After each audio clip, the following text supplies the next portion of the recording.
I had been the Queen of the Iron Wing for 5 years, and in all that time, my husband had never crossed the corridor that separated his rooms from mine. I was 25. I had married him at 20, in a hall full of strangers, with a crown of iron leaves heavy enough to bow my neck, and a man at my side whose voice I had heard exactly twice before the vows. He had not looked at me during the ceremony. He had not looked at me much since. There is a particular kind of loneliness that you can only learn inside a marriage. Solitude is one thing. You can fill it with books and bread and the small ceremonies of your own day. The other kind has another person in it, and a door, and a corridor, and the sound of his boots passing your threshold every night on his way to somewhere that is not you. I had stopped counting the nights. That was the first kindness I had learned to give myself. The knock came on a Thursday, in the small hours, after the candles had guttered and the hearth had gone to embers. 3 quiet sounds against the wood, evenly spaced, as if he had counted the breaths between them. I knew the rhythm of his step in the corridor. I had memorized it by the 2nd year, without meaning to. The way you memorize the noises of any house you cannot leave. But I had never heard him stop at my door. I sat up in the dark and listened to nothing for the space of one long breath. Then I said, "Come in." The door opened on its hinge, slow, considerate, as though the man on the other side was uncertain he had the right.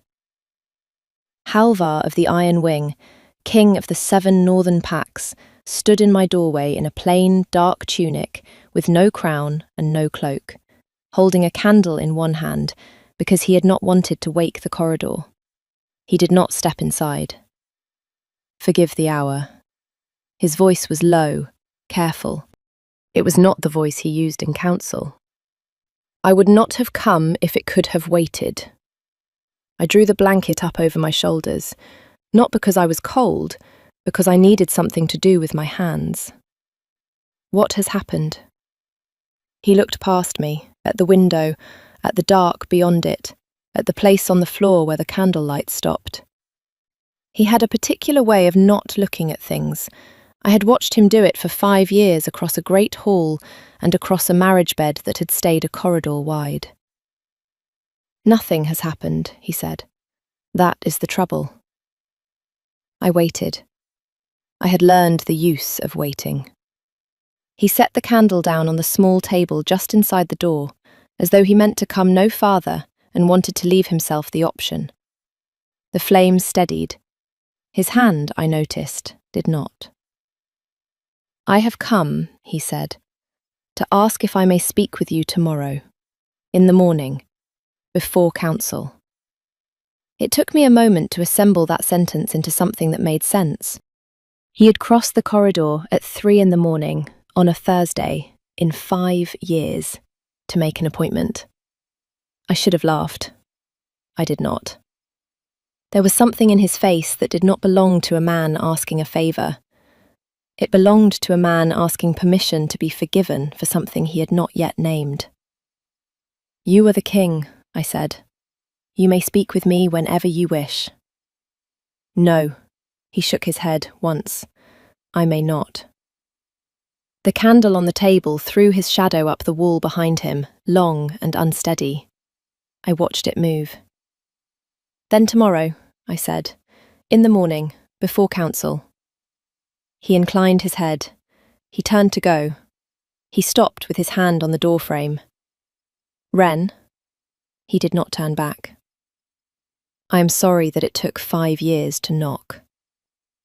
The door closed behind him with the same careful quiet it had opened with. I sat in the dark for a long time after that, listening to the sound of his boots receding down the corridor, and then to the silence that came after them, which was a different silence than the one I had been living in for 5 years. He had said my name. In 5 years, I do not think he had said my name aloud. I did not sleep. I waited. When the first grey came through the window, I rose and dressed myself slowly. In a plain wool gown the colour of riverstone, and braided my hair without ornament, because anything else would have been a kind of answer to a question he had not yet asked. A maid brought bread and weak ale. I ate standing, looking out at the courtyard where the warriors were already drilling in the dark before dawn. From this window, every morning for 5 years, I had watched my husband cross the yard to the training ring before sunrise. He did not know I watched. I had given myself that, at least. This morning, he did not go to the training ring. This morning, he came to me. He was waiting in the small antechamber of my rooms when I opened the inner door, fully dressed in his council clothes, a dark grey tunic and the iron collar that meant rule, no crown. He stood when I entered. He had always stood when I entered a room. It was one of the few courtesies he had never failed in. "Wife?"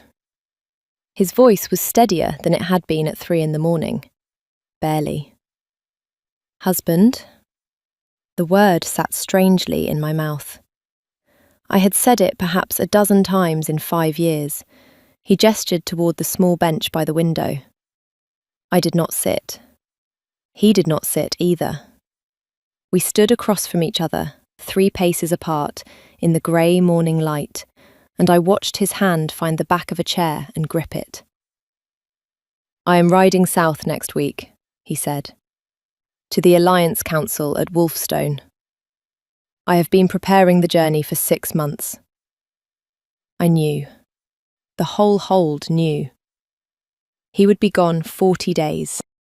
I have decided not to go." The chair back creaked under his hand. I said nothing. I had learned that saying nothing was often the most precise thing. "I am sending Lord Edric in my place," he said, "with my seal. I will announce it in council this hour." "Why?" He did look at me then, properly. The full weight of his attention for the first time in 5 years, and I understood in that moment that I had been wrong about something fundamental. I had thought, all this time, that he did not see me. I had been wrong. He had been very carefully not letting me see him looking. "Because," he said, "I do not want to be 40 days away from this house." I had imagined, in idle hours over 5 years, what I might say if he ever spoke to me without a wall between us. I had assembled small speeches and discarded them. None of them had prepared me for this, for the quiet of it, for the way he made it sound like a confession rather than a kindness. "I see," I said, because I did not. He nodded as though that was the correct answer. He let go of the chair. "The council will ask. I will tell them only that I have judged the timing wrong. They will ask more. I will not answer them." He paused. "You should know they will ask you." "I will not answer them either." The corner of his mouth moved, the smallest possible thing, almost not a smile, gone before I was sure I had seen it. "Wife," he said. He inclined his head. He left. I sat on the bench by the window after the door closed and watched the courtyard fill with the slow morning, and I thought, something is happening, and I do not yet know what it is, and the man who has been a corridor away from me for 5 years has just rearranged his calendar around the breakfast we did not eat. I would learn what it was. I had spent 5 years waiting. I had become very good at it. I had not, until that morning, known that I was waiting for him. The council that morning was the longest hour of my marriage. Halvar made the announcement without preamble. Lord Edric, silver-bearded, lean as a knife, the man who had drafted my marriage contract before he had ever met my face, went very still in his seat. He recovered quickly, he always did. He inclined his head, accepted the seal, and made a small remark about the wisdom of flexible leadership that did not quite land as flattery. I watched Edric's eyes. I had been watching them across this council table for 5 years, learning their tells. They went to me, and away, and to Halvar, and away. They calculated. They did not like what they calculated. After the council adjourned, Halvar walked to my chair before he walked to his own. He did not offer me his arm. That would have been a public statement we had not made in 5 years and would not begin to make in the wrong order. He simply stopped beside me and waited until I rose. The hall watched. We walked the length of the great corridor, side by side, in silence. 3 paces of decorum between us.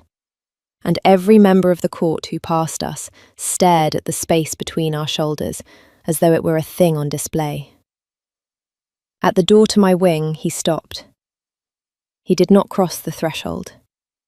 He inclined his head and turned away. But he had walked me there, in front of the court, in daylight. That was the first thing. The second thing happened in the great hall at supper. I was seated at his left, as I had been every night of my marriage, eating in silence, as I had every night of my marriage. The hall was full. Warriors, the high table, the visiting envoy from the river clans, a knot of the king's advisers clustered near Edric's end of the table. Servants moved with cups and pitchers. A young server, new to the hall, brought a small silver cup to my place. He set it down with a tremor in his hand, I noticed, and did not interpret. Halvar interpreted it. His hand closed around my wrist before I had touched the cup. Not hard, not a grip, a stopping. His fingers on my pulse, his attention not on me but on the cup. His whole body gone still, in a way that made the air around him go still with him. The hall noticed in stages, the way a crowd notices a wolf has entered a room. "Do not drink," he said, very quietly, only to me. Then to the hall, in a voice that carried, "Have this cup brought to Master Aldrich in the kitchens. Have him test it. Hold the boy who carried it." The young server made a sound like a wounded bird. 2 warriors had him by the elbows before he had finished making it. Halvar's hand was still on my wrist. He had not moved it. I did not move it either. We sat that way for the space of 3 breaths, while the hall held its collective breath around us. Then he let go. He let go very slowly, as if releasing me by degrees, as if he had not entirely decided to. The cup was carried away. The boy was taken. Lord Edric, at the far end of the table, made the appropriate noises of horror and outrage, and his eyes did not for one moment in the whole scene find Halvar's. I watched that. I filed it. That night I sat in my rooms with my hands wrapped around a cup of plain water and thought about a man who had not looked at me in 5 years and had known, before I did, that the cup at my place was wrong. He had been watching. He had been watching the whole time. I did not yet know what to do with that. If you have come this far with me, stay. What I am about to tell you next is the part I still do not entirely understand, and I would rather not work through it alone. There is a small thing you could do for me while you listen. If her voice has earned a place in your evenings, a quiet subscribe would mean it stays here. Now, back to the Iron Wing, and the night I went looking for a door. He came to my rooms again the next night. Not to my door this time. He met me in the library, in the deepest hour, because I had asked him to. I had sent a folded note in the late afternoon, through my maid. The library. After the hall sleeps. I have a question. He had sent no reply, but at the appointed hour, when I came down the stone steps with my candle, he was already there, standing at the long table with his back to the door. The library of the Iron Wing was my favourite room in the world. He had not known that. Or perhaps he had.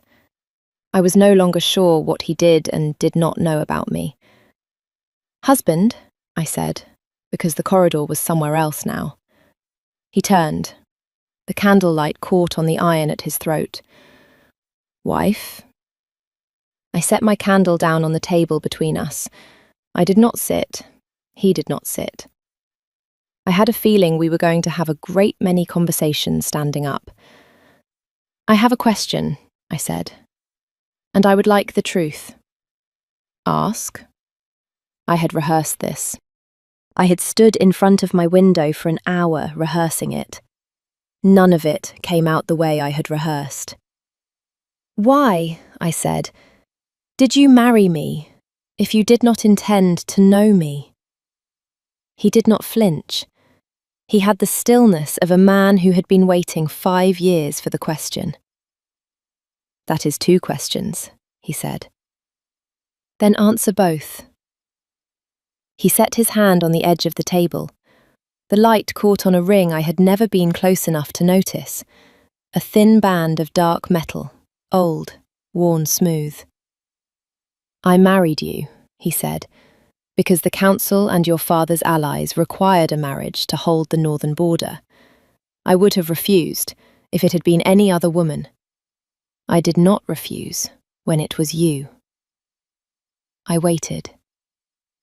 "The second answer," he said, "is more difficult." "I have time." He almost smiled. Almost. "Before our wedding," he said, "the old seer of my mother's tower, she had been mine since I was a boy, read me a thing I have never told another living soul. She read me my mate.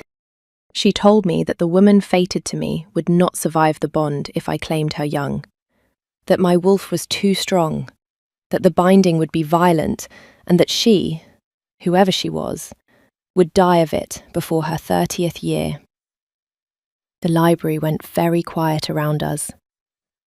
"The seer is rarely wrong," he said. "She has never been wrong with me." I held very still. I had stopped breathing some time before, and I did not entirely know how to begin again. "When I saw you in the great hall on the day of our wedding," he said, "my wolf knew. Before I crossed the floor toward you, my wolf knew. And I understood, standing in front of 200 people with the iron crown in my hands, that the woman the seer had warned me of had just walked into my house under a contract I had signed without reading." He looked at me. He did not look away. So I made a choice. I would honour the marriage. I would hold the border. I would not claim you.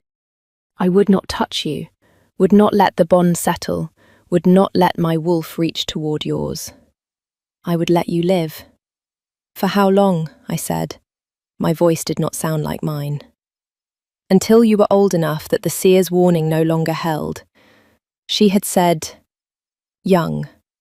She had been specific. She had said before the 30th year.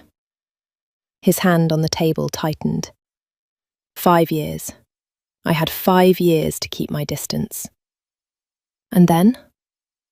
"And then," he said, "I had planned to tell you, and to ask you whether you wished to remain married to a man who had not spoken to you in half a decade, or whether you wished to be released. I owed you that choice. I had taken every other one." I closed my eyes. There are particular kinds of grief you only learn standing in a library in the small hours, across a table from a man who has been protecting you with such ferocity and such silence that you have spent 5 years believing he did not want you. "And the cup," I said when I could. "Edric." His voice went flat. "He arranged our marriage believing I would set you aside within the year. He has been adjusting his plans ever since I did not. The seal I am sending south with him is an excuse to remove him from the hold for 40 days. I had intended to be the one riding south. I changed my mind." "When?" 3 nights ago." He paused. "When I realised that I had counted wrong. That you would turn 30 in 2 years, not 5. that I had run out of time to keep you safe by staying away from you. He breathed out, slowly, like a man setting down a great weight. And then, he said, I realised I did not know if you would have me, after 5 years of a corridor, and that I had not asked, and that I did not deserve to ask, but that I was going to ask anyway, because I am not a man who can keep counting nights when there is a knock I have not made. I picked up my candle. My hand was steady. I did not know how. Halvar? His head came up at his own name. It occurred to me that perhaps I had not said it aloud in 5 years either. Walk me back to my wing, I said. We will talk about the rest of it tomorrow. He walked me back. At my door, he stopped. He looked at the wood of it as though he had memorised every grain. He probably had. Ren. He did not lift his eyes to mine. Thank you for not asking me to leave. He went. I stood with my candle in the corridor of the iron wing for a long time, and I thought, he has been at this door before. He has stood here in the dark, and he has not knocked, and he has gone away. He has done that on more nights than I will ever know. I did not, that night, know what I would do with all of it. I knew only that I would not be sleeping behind a corridor much longer. In the morning, I went to find the wing he had closed. The iron wing had 2 halves, the side I lived in and the side he did. Between them was a corridor, and at the end of his side was a door I had never opened. It was the door to his mother's tower, which had been closed since the day she died, 2 years before our wedding. The household understood that no one entered. I had understood it too, for 5 years.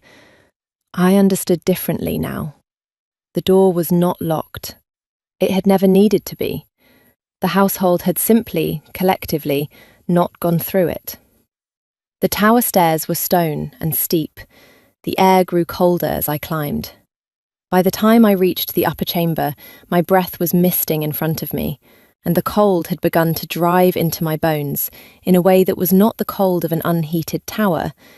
It was the cold of something old that did not want to be disturbed. I disturbed it anyway. The chamber at the top was small and round and full of light. He had not let it fall to ruin. There were fresh candles on the table and a small fire laid in the hearth that someone, him, I knew it was him, must have set the night before. There were books. There was a low chair where his mother must have sat. There was, on the table by the chair, a small wooden box with my name written on the lid in his hand. My knees did not quite give out.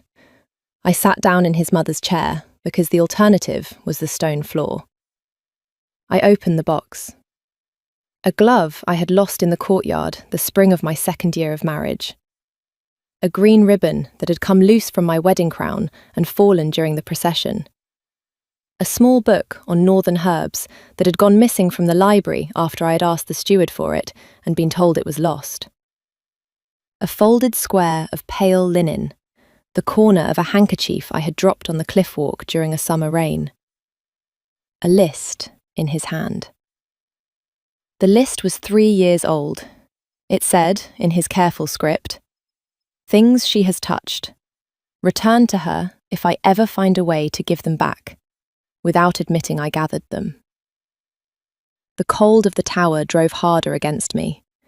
I felt it in my hands and in my throat and behind my eyes, where it became something else. I sat in his mother's chair, in his mother's tower, in the cold of a closed wing, and I let myself feel, fully and at once, what it meant that a man who had decided he could not have me had spent 5 years finding the things I lost and keeping them in a box he had never intended me to see. I did not weep. I have never been a weeper. But I sat with that box on my knees for a long time, and I let the cold in, and I let it cost me what it was going to cost me. And when I rose, I left the box where I had found it, and I went back down the stairs, and I did not close the door behind me. He found me in the corridor outside my rooms an hour later. I do not know who told him. The household has its ways. He stopped 3 paces from me. He saw my face. He understood. "Wren, do not," I said. "Do not apologize." He waited. "I want," I said, "to know one thing. Just one. The list in the box. You said if I ever find a way to give them back." "Were you going to give them back?" "Yes," he said. "When I told you, when I asked. If you stayed, I was going to put the box on the table and let you decide what to keep and what to burn." "And if I had not stayed?" He looked at the floor. "I was going to send it after you," he said, "so you would know." I closed the distance between us by 1 pace, just 1. He did not move. "Husband," I said. He looked up. "I would like to be at council with you this afternoon. I would like Lord Edric to see me there." His face did not change. His eyes did. "As you wish," he said. "And tonight," I said, "you will not stand at my door. You will knock once and come in." His hand moved at his side as though he meant to reach for me and stopped himself. He had been stopping himself for 5 years. He did not stop himself out of indifference. He stopped himself because he was still learning, in real time, that he was allowed to want what he wanted. "As you wish," he said again. His voice was not steady. I left him in the corridor. I had council to prepare for. The afternoon council was where Edric made his move. I sat at Halvar's left, in the seat that had been mine for 5 years, and I watched Edric rise with a scroll in his hand and the particular calm of a man who has decided to gamble everything on a single throw. "My lords," he said, "Your Majesty, with deep reluctance, I must place before this council a matter that the king's recent conduct has made unavoidable." Halvar did not move beside me. His hand on the arm of his chair did not move. "It is widely understood," Edric said, "that this marriage was a political arrangement, and that no heir has issued from it. It is widely understood that the king has, until recently, conducted himself in accordance with that understanding. The events of the past 3 days, the cancellation of the southern ride, the public attentions at table, the visit to the Queen's wing." He let the silence land. The council was very still. "Have caused alarm among the king's allies. The northern pacts require stability. The river clans have expressed concern.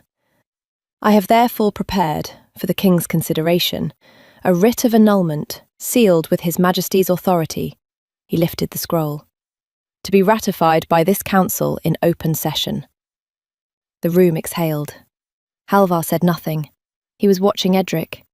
He had the stillness he had when he had seen the cup. I felt his hand on the arm of his chair tighten once, and then relax. "May I see the writ?" Halvar said. "My lord Edric." Edric brought it to him. Halvar broke the seal, his own seal, and read the document. His face did not change. He set it down on the council table. "This bears my seal," he said. "I did not affix it." The council went very still. "The seal was in your possession from the moment you accepted the southern ride, Your Majesty." Edric's voice was steady. "Perhaps the matter was delegated." "Perhaps," Halvar said. He looked at me. I rose. I had not asked permission. I had not said I would speak. I rose, and the council rose with me. They had to, by custom, when the Queen stood. And Lord Edric's mouth moved once and did not produce a sound. "My Lord Edric," I said. I let the silence sit. I had learned, in 5 years of being unseen, exactly how long a silence could be made to last. You arranged my marriage, I said, believing the king would set me aside within a year. When he did not, you waited. When he began, 3 days ago, to act otherwise than you had calculated, you moved against me. You poisoned a cup. You forged a writ. You miscalculated, Lord Edric. You miscalculated which of us he would keep. The room did not breathe. The seal on that writ, I said, is genuine. I do not doubt it. I doubt only the hand that set it to the wax. I sat down. I did not look at Halvar. I did not need to. I felt the heat of his attention on the side of my face the way you feel a hearth at your back in a cold room. Halvar rose. He walked, slowly, to the front of the council table. He went down on one knee in front of his own chair, in front of his own council, and tore the writ in half. My wife, he said, is not annulled. My wife is my wife. He looked up at Edric, and his voice did not need to rise. Lord Edric, you are confined to your quarters pending the seer's testimony and the kitchen boys. You will not leave this hold. You will not, in your remaining hours under this roof, speak to my wife. The warriors moved.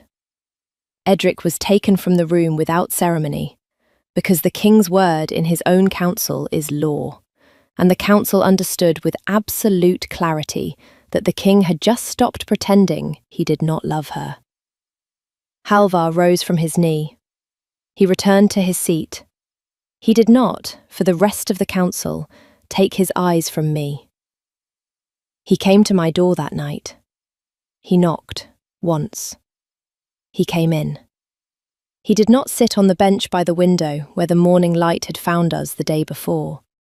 He stood 3 paces from me, as he always did, as he had for 5 years. And then, deliberately, he closed the distance to 1. He took my hand.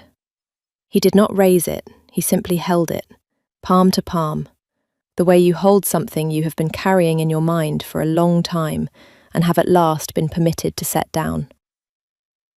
Ren. I waited. I had learned, finally, the right use of waiting.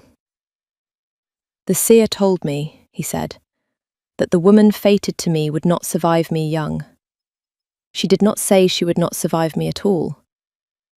I have spent 5 years acting as though she had. I have spent 5 years choosing for you. I do not intend to do that any longer.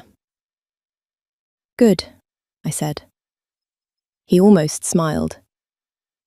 I would like, he said, to ask you something I should have asked at the altar. Ask. Stay with me. The room was very quiet. The candle on the table burned steadily. The corridor beyond my door was silent in a way it had not been silent in 5 years, because the man who used to walk past it without stopping was inside it now. Yes, I said. He bowed his head. He brought my hand to his forehead, and he held it there, not to his mouth, not to his cheek, only to the place where his thoughts lived, for a long moment. Then he straightened. He kissed me once. I will not describe it. I do not think I could. What I will tell you is what it felt like, which was the sound of a door I had heard closing every night for 5 years, finally opening from the inside.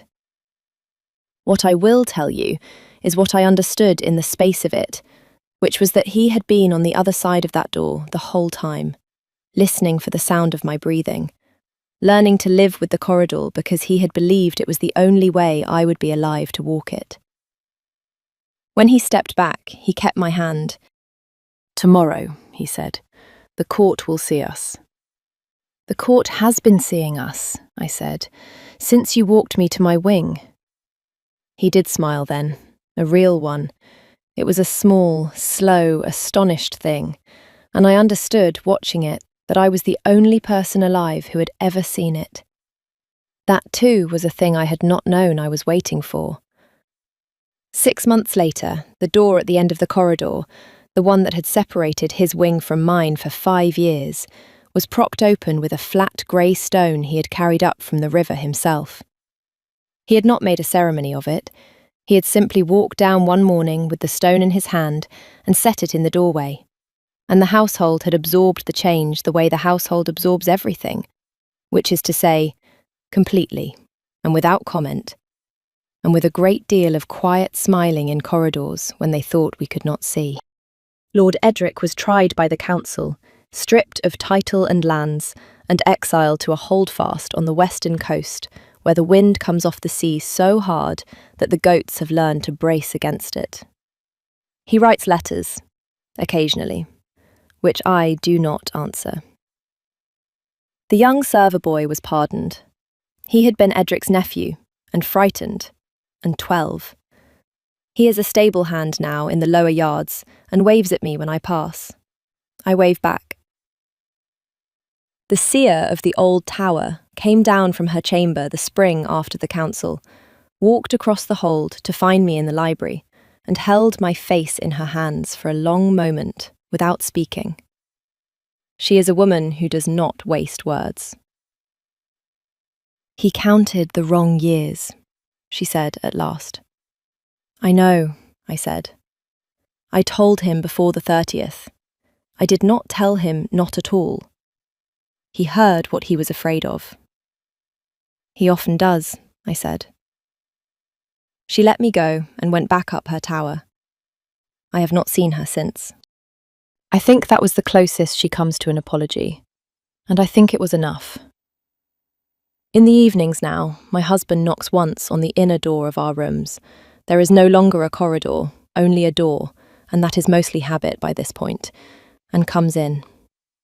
He sits on the bench by the window with a cup of something warm in his hands, and he tells me what was said in council, and I tell him what was said in the kitchens, and the candle burns down between us in a way that does not feel like an ending. I had been the queen of the Iron Wing for 5 years before I met my husband. I am now his wife. I had thought for a long time that those were the same thing. I had been wrong, in the most fortunate way I have ever been wrong about anything. Tell me, did you see it coming? The knock at the door, the box in the tower, the man who had been at my threshold all along. Stay with me, if her voice has earned its place in your evenings. There is more of her side to come, and to subscribe means she will be here when you return. I will be in the library, where the door is open. He will know where to find me.